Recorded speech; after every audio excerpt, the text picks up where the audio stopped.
Greetings, my peeps, and welcome to the All Things Basketball Podcast with your boy GD. In this episode, it will be my player spotlight highlighting a great that just passed, Paul Silas. So we will give honor to him, we'll look back over his career, and we'll talk about all of that. So just sit back, relax, and enjoy the show.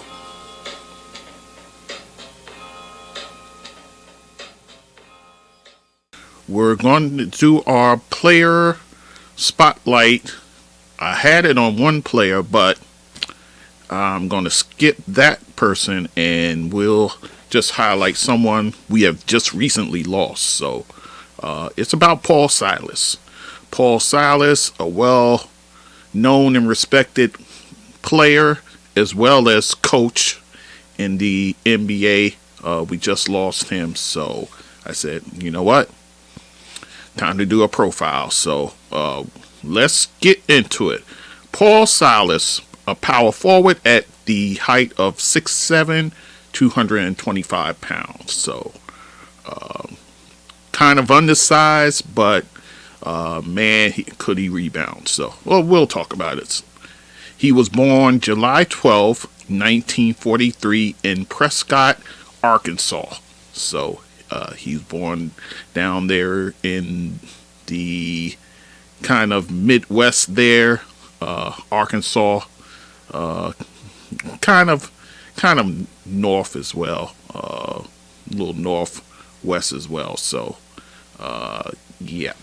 So, with that, he went to high school. His high school was McClymonds in Oakland, California. So, eventually the family migrated from Arkansas heading to Oakland, California. It's similar to what was done in the South. A lot of black Southerners moved north, going to places like New York, Pennsylvania, Maryland, those sort of places up north there. So and the Midwest is kind of the same kind of migration towards California and those type of places. So so the family went west, going to Oakland, California. And again, he attended McClymonds High School, and he was named in his senior year. He was named Parade All-American second team. He made the second team there. So Paul Silas' basketball career off to a bit of a nice start there. He attended Creighton University in 1960 at the age of 17. So going into Creighton a little under the average age, usually 18 or so. But he goes in at the age of 17 to Creighton. He does 1 year of junior varsity before moving up to varsity the following season, and of course doing 3 years of that. He set a record, NCAA record, for most rebounds in 3 seasons with 1,751 rebounds. So Paul Silas had a knack for rebounding. So obvious to see with him having the record at that time. His career average at Creighton during his 4-year stay, 3 of them in varsity, his average was about 20.5 points per game and a little over 21.5 rebounds. So, and he also led the NCAA in rebounding in 1963. So he was drafted in the 1964 draft. He was drafted actually in the second round. He was the 12th pick overall by the St. Louis Hawks. A few notable players that went before him. You had Jim Barnes going before him, going to New York. He was the number 1 pick in the draft, actually. Then you have Joe Caldwell out of Arizona State going second. Walt Hazard out of UCLA going to LA, actually, with the 3rd pick. And then 2 picks before Paul Silas, Hall of Famer Willis Reed, going to the New York Knicks, coming out of Grambling. So you have that dynamic there. So a few of the notable players from that draft. Also later in that draft, Jerry Sloan was selected in that draft as well. So he came into the league, the St. Louis Hawks, right on the heels of legendary Bob Pettit having his last hurrah there. It was his last season as a pro, Bob Pettit. And if you check back my episodes, I actually did a player profile on Bob Pettit. Great career he had. So he played with the likes of Bob Pettit as a rookie in the league. His career got off to a bit of a slow start the first 3 years or so. He came off the bench, didn't see much time, so kind of blending him in slowly. It wasn't until his 4th season that he averaged a triple-double. Not a triple-double, I'm sorry. A double-double. 13.4 points per game and 11.7 rebounds. So Paul Silas finally getting his shot. 4th year in the league. He's a starter now and now producing for the Hawks. And during he ends up getting traded from the Hawks, who actually in his last season there, they moved to it from St. Louis to Atlanta. So he gets traded to the Phoenix Suns in exchange for Gary Gregor, a promising young forward who was actually on the all rookie team. So Hawks bringing in a promising young talent and therefore trading Paul Silas out.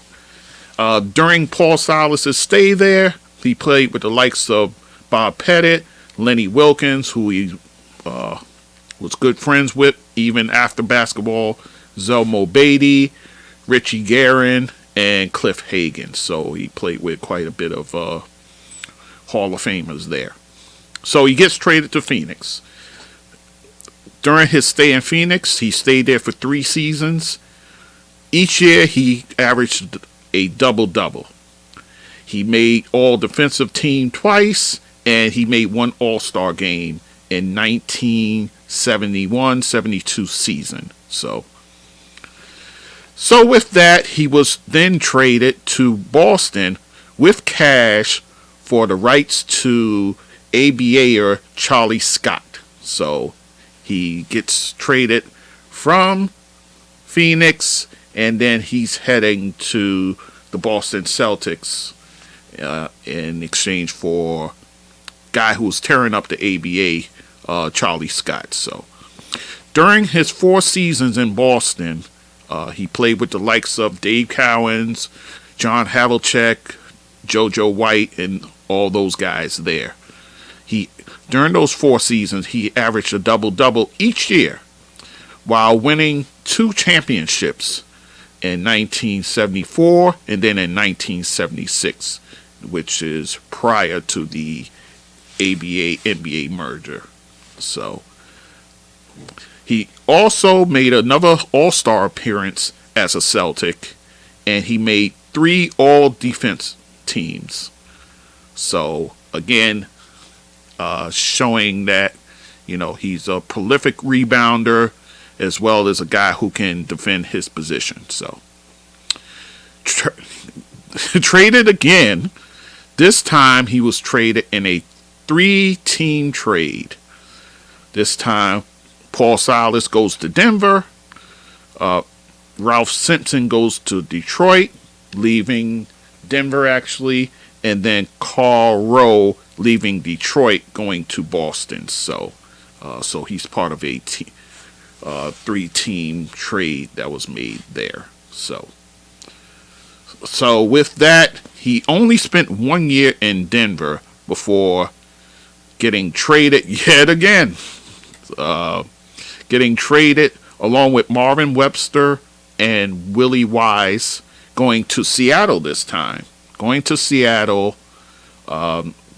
in exchange for Tom Burleson, Bob Wilkerson, and a second-round pick. So, and this is prior to the 1977-78 season. So he finishes his last 3 years with the Seattle Supersonics as an enforcer and a really important piece for Seattle, helping them to win their championship in 1978-79.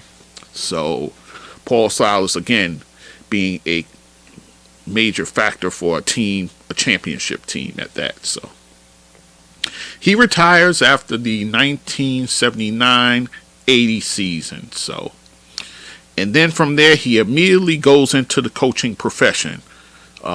In fact, he landed a head coaching job with the San Diego Clippers. The Clippers were in San Diego at the time. So he spent 3 seasons there, no playoffs.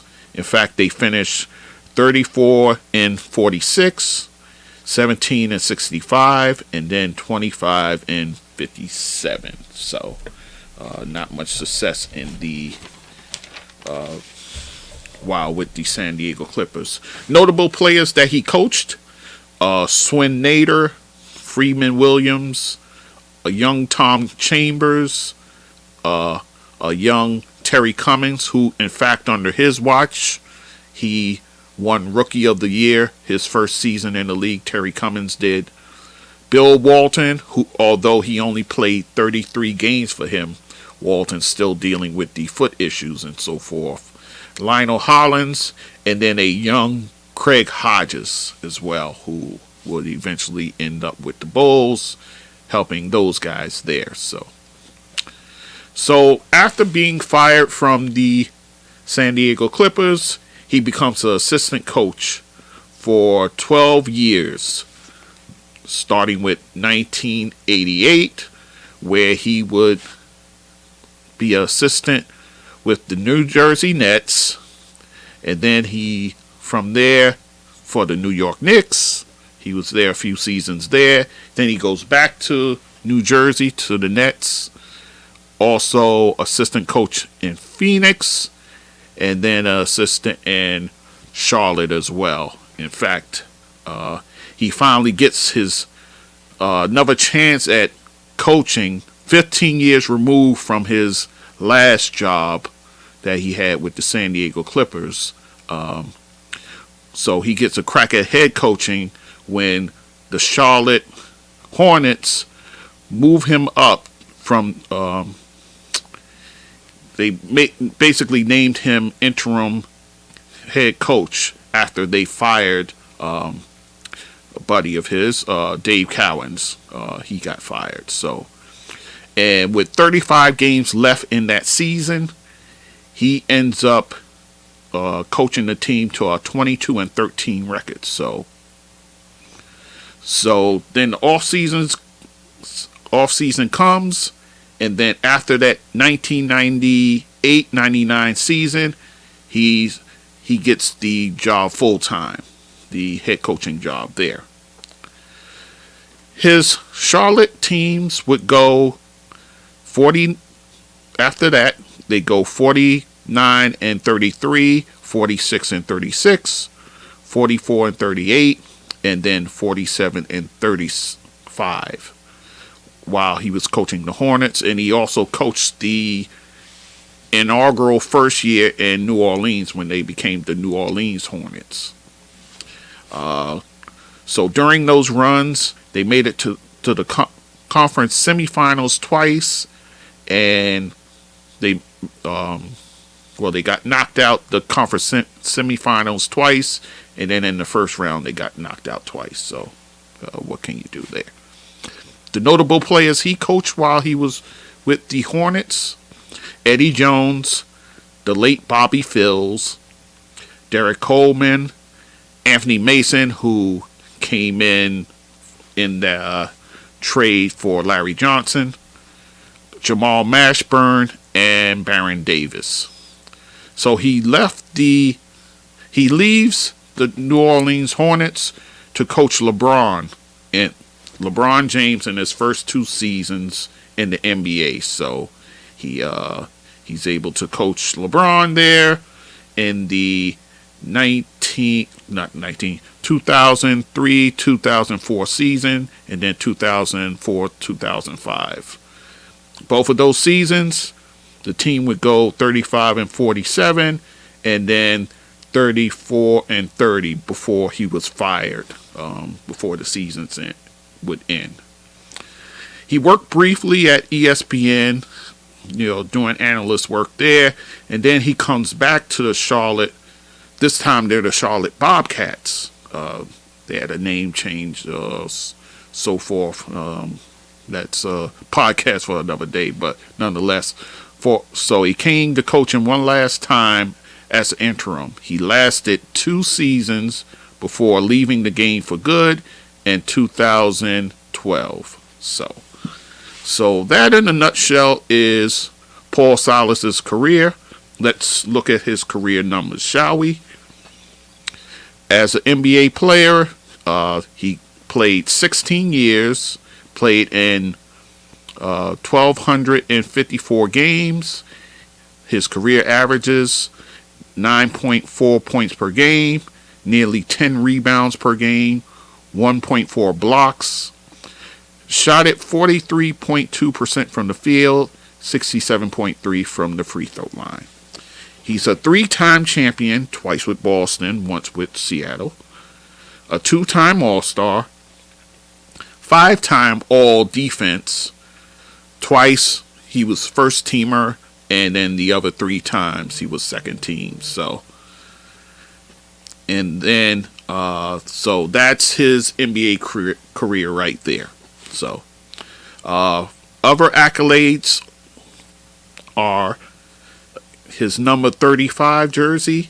It was retired by Creighton in 1974, and then he himself was inducted into the National Collegiate Hall of Fame in 2017, along with the likes of Tim Duncan, John Stockton, Jay Williams, and a few others as well. Also Scott May. So he dies on Sunday, December 11th, in Denver, North Carolina. He passes of a cardiac arrest. So of course our hearts are heavy over that. And then his children, he has a daughter, Paula. He's survived by a daughter, Paula, as well as a wife, Carolyn, and his son, who you might be familiar with. His son is Silas, who is now currently the Houston Rockets coach. So, an interesting fact about him, he's actually the first cousin to the Pointer Sisters. The Pointer Sisters, we know, lady singing group, made up of June, Bonnie, and Ruth. Bonnie left the group in 1978, so it just became June, Ruth, and Anita. And they had some good songs in the 70s, but 80s is where they really took off. A lot of songs, I'm So Excited, Neutron Dance, He's So Shy, and I could go on. So, interesting factoid, he is first cousins with those ladies. So, alright guys, so let's hear about what they were saying about Paul Silas in his passing. So, and I mean, the comments were many from many who knew him well. Steve Clifford, he had glowing things to say about him, so on and so forth. So let me just run through it. So, this was on the New Orleans Pelicans website. This comment here. The New Orleans Pelicans are saddened to learn about the passing of Paul Silas. Silas, the first head coach in New Orleans Hornets Pelicans franchise history. He was instrumental figure when the team moved from Charlotte to New Orleans in 2002.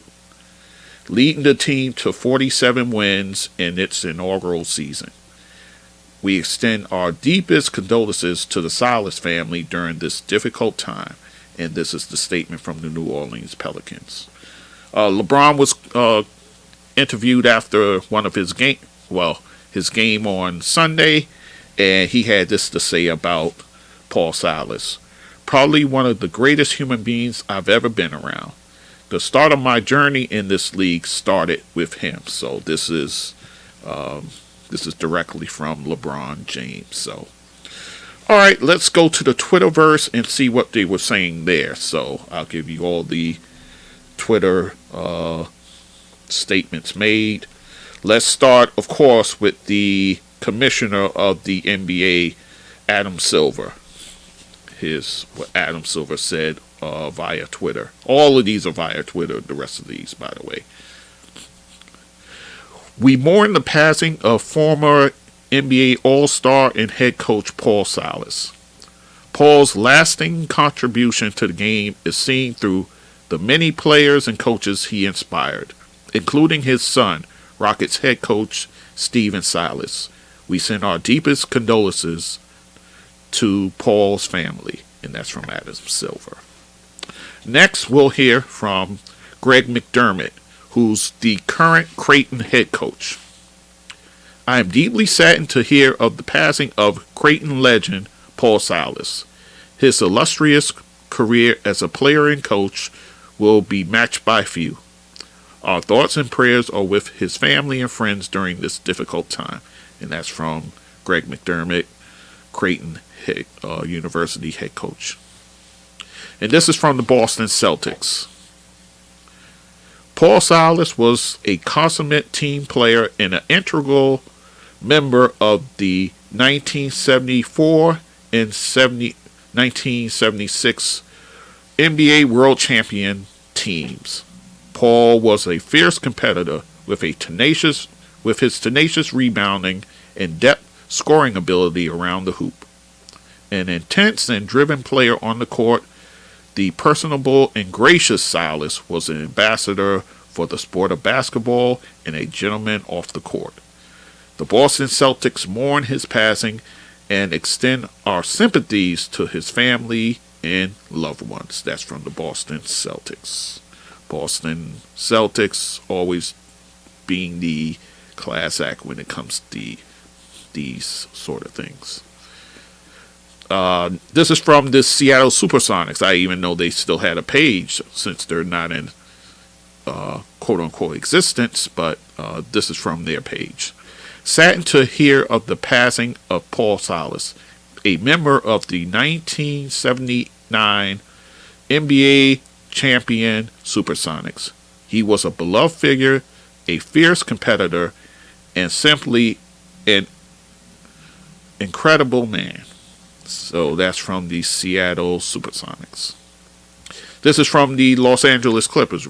Remember, he started his coaching career with the San Diego Clippers. So we mourn the loss of Paul Silas, a two-time All-Star and three-time champion, who started his NBA head coaching career with the Clippers from 1980 to 1983, before also coaching the Hornets, Cavaliers, and Bobcats. So that's a statement from the Clippers. And then from the Houston Rockets. The Fertitta family and the Rockets organization are deeply saddened by the passing of Paul Silas, father of Rockets head coach Stephen Silas. Our heartfelt thoughts are with Stephen and his family during this difficult time.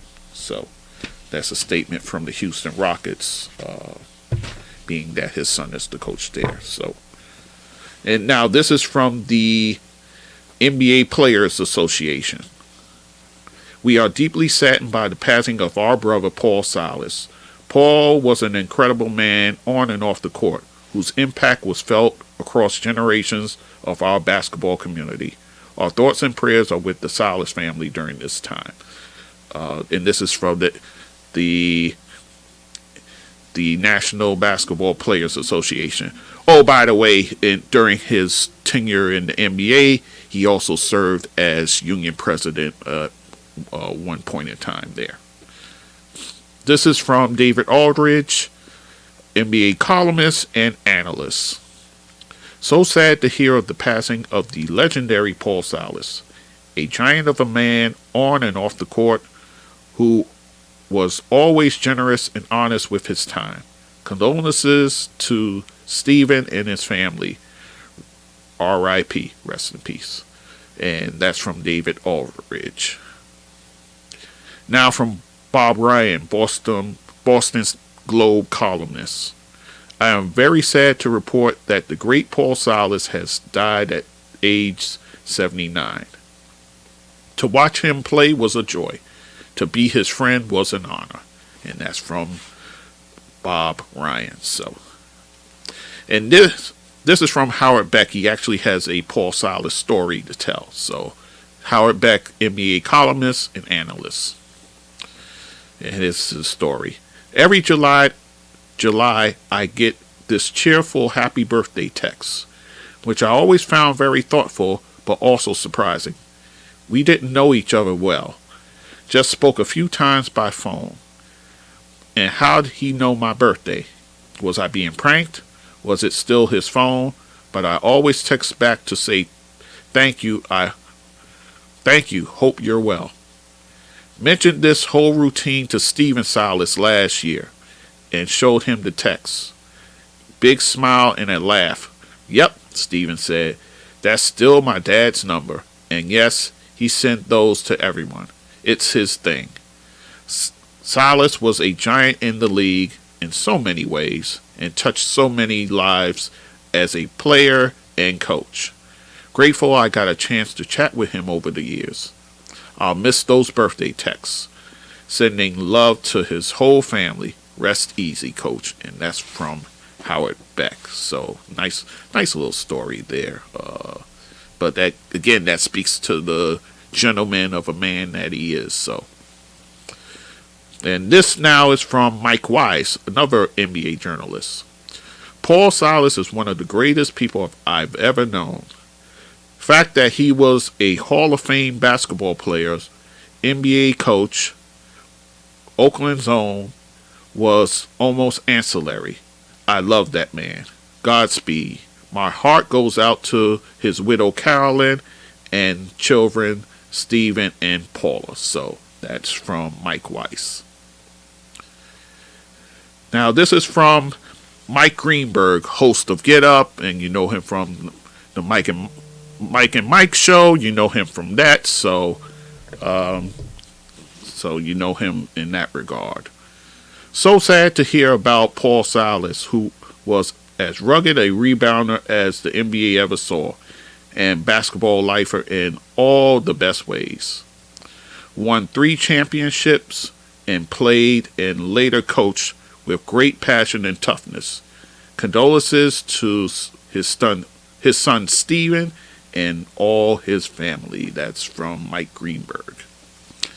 This is from Stephen A. Smith, host of First Take, and pretty much the face of the ESPN in that regard. Incredibly sad to hear the news that former NBA coach Paul Silas has passed away.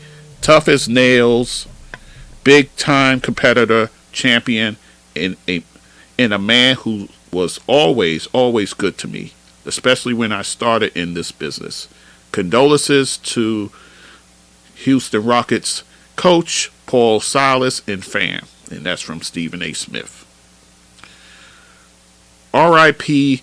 Now this is from Michelle Tafoya, also of ESPN. She's sideline reporter for the NFL.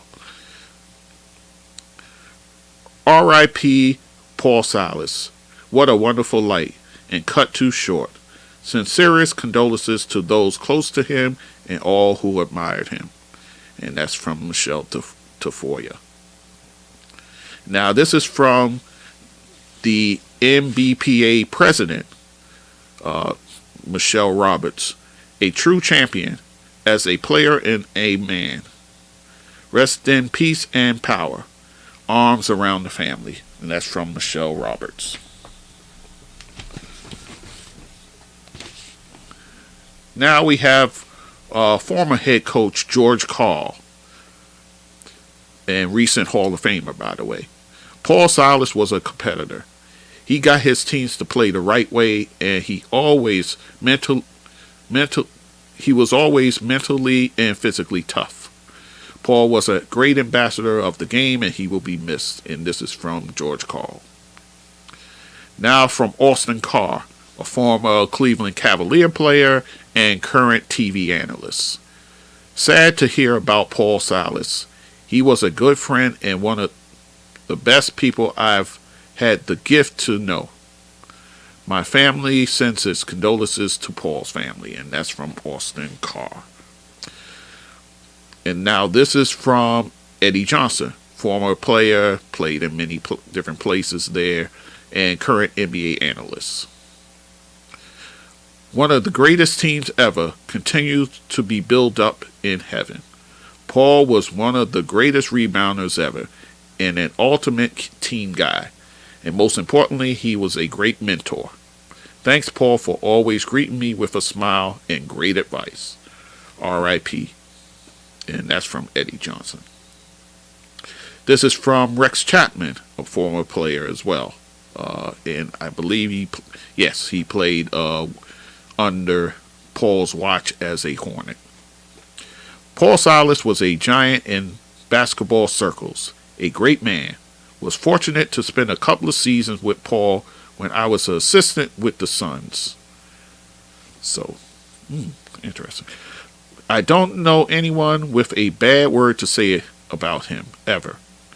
A sad day. My heart is with Stephen and the family. Rest Paul. And that's from Rex Chapman. This is from Del Curry, former Charlotte Hornet, who played under Paul Silas. That much I know. Good friend. Great coach. Better person. And that's from Del Curry, of course. Father of Steph and Seth Curry of the NBA. This is from Irvin Magic Johnson. We all know Laker legend. R.I.P. to Hall of Famer, 3-time NBA champion, and my guy Paul Silas. Paul made a huge contribution to the game of basketball and will be sorely missed. Cookie and I send our prayers and condolences to the entire Silas family.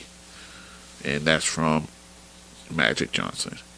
And then the last one, remember I told you guys he was first cousin with the Pointer Sisters. This is from the Pointer Sisters. Our first cousin Paul Silas has passed. The Pointers and the Silases lived and grew up together in our house in Oakland, California. We were so proud of him when he joined the NBA. We stayed in touch. He will be missed. So many memories. And that is from the Pointer Sisters. So yes, guys, we salute and we give honor to the late, great Paul Silas. He touched so many lives. So many players had glowing things to say. I believe also Baron Davis was one of those players upset when he was let go from the Hornets because he had such love and admiration for him. So yes, heck, a tough player and a gentleman of a man as a coach. So we salute you, Paul Silas, and we bid you well on your journey to the afterlife. So, all right, guys. So we will cut it off here.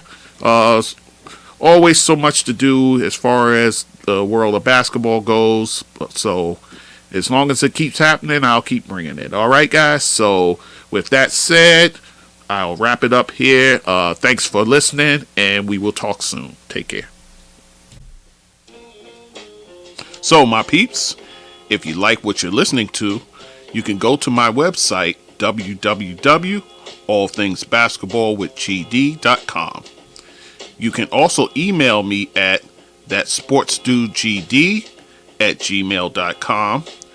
To support this podcast, you can go to my PayPal, and that email is That's sportsstewgd@gmail.com. Also on my Anchor page, I have a support button there that you can also use to help the podcast. I'm on all the major platforms like Anchor, Spreaker, Google Podcasts, Amazon, SoundCloud, YouTube, Castbox, Radio Public, Podchaser, just to name a few. And also you can find me on social media, Facebook, Instagram, Twitter, TikTok, Clubhouse, and Fanbase. So once again, I thank you for listening and supporting this podcast, and take care and be safe.